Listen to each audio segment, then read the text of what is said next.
Hello everyone, this is my top 10 best films of 2009. Yay! Number 10. I know what you're thinking, but Zach, this movie was horrible. Why would you give it a spot on the top 10? I'll tell you why. Because Will Ferrell is funny. This movie itself was surprisingly funny. And not only that, I was entertained. That's why I give it such a high rating. Number 9. I had a chance to watch this movie for free. I had a free screening pass for 2 people, and it was on my day off, and I could have watched it, but for some reason I decided not to. Idiot! So then I paid money, $1, at Redbox to see this movie, and I loved it. It was a different type of romance love story, and it had a good story, good cast, great actors, and it to me was an enjoyable experience for anyone who's ever had a broken heart. Number 8. All I can say about this movie is what a return for Sam Raimi. He did this movie justice. He did the horror genre justice by making this movie. Even though it was like PG-13, it still had pretty good scare value, which made you jump. And I think it's fine the way it is. And the ending itself was one of those where it caught me by surprise. And the way that it just ended, I was like, whoa. Number 7. A lot of people had mixed reviews about this film. Me, I loved it the first time I saw it. Watchmen is different because it's not all action oriented and, kick action, kick butt and all that stuff. It's different because it tells stories of all these different superheroes and all these different characters and all their lives and how they lived. And to me, different is good, and I thought this film was good for being that way. Zack Snyder is on a roll. He's made 300, he made the remake of Dawn of the Dead, and now he made this film. I'll watch anything he has to make. Number 6. I myself am not a Star Trek fan. I've always found the show itself, all the shows themselves and movies, to be boring and not entertaining. I gave this film a shot, I watched it, and I loved it. I don't even like Star Trek, and I loved this film. J.J. Abrams is a genius. He took an old dead franchise and rebooted it with a young, fresh cast. Good cast, by the way. Even though I've never seen the original or anything, I just thought that the cast was really good. Enjoyed it. It was not boring. It didn't drag at all. And it had a good runtime. Number 5. Whenever Pixar makes a film, you say to yourself, when are they going to make a film that is horrible and sucks? Well, so far they haven't, and they still haven't. The movie Up is different, it's unique, and it tells a story through a different perspective in which we've never seen before through computer animated movies. Oh, and if you ever watch the opening scene of both Carl and his wife in the beginning all the way to where he's an old man, it's some of the best storytelling ever.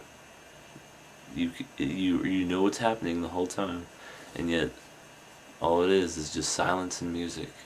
No words are spoken, and that to me is good storytelling. Number 4.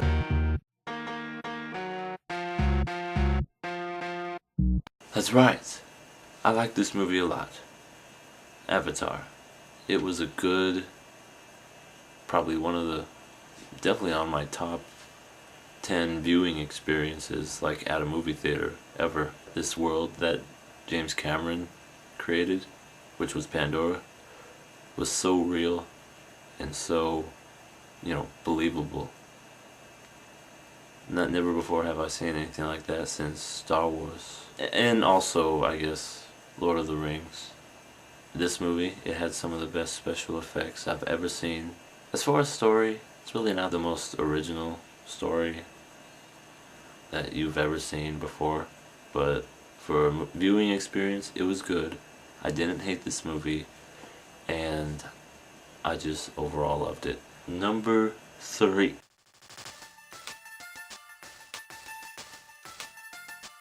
Probably one of the funniest films of the year of 2009.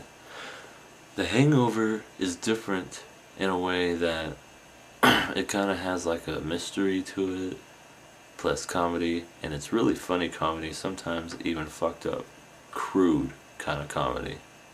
I loved all the characters. Like, the movie did so well, and yet there wasn't any real famous people in it. It was a very enjoyable film. Someday this film will become a classic, and I could watch it today and laugh. It's I never get tired of it. Number 2.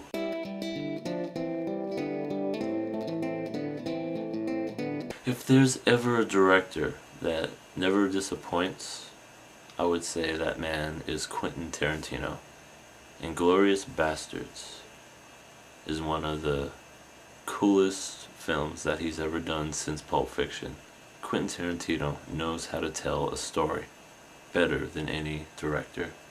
Probably up there with Spielberg, old Spielberg, not new Spielberg. It has some really good dialogue scenes, some really bloody, gory scenes that I like, that he uses in a lot of his films, and I think he's gotten better as time goes on. It's one of my favorite Quentin Tarantino films of all time. And now for my number 1 film of 2009, and this is just my opinion. Number 1.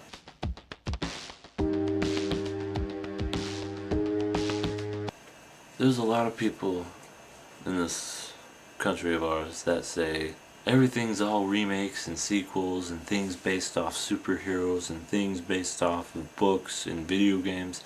There's nothing original anymore. This film is very original. This film takes place in South Africa, and there's hardly any known, like I don't know any actors in this film other than the main guy, who's now gonna be famous because of this film. It's better than all the big blockbusters out there. This film, you wouldn't know by watching it, is it's low budget. It was a low budget film made by a no-name director, and still proved to be really good. The film didn't disappoint. It had a good flow. For a film like this, I wasn't expecting as much blood and gore, but it had a lot of blood and gore. So I give thumbs up to that. What really makes this movie different and unique and good to me is the fact that it's really original. It takes place in a world and in a country where we don't really see that much of in America. And just how it was filmed. It was like part documentary, part regular. And if the movie wasn't done that way, I think it wouldn't have been as good. For me, it's gonna be one of my favorite sci-fi films of all time. That was my top 10 of 2009. I hope you enjoyed it. If you haven't checked out my top 10 worst, check it out. And have a good 2010.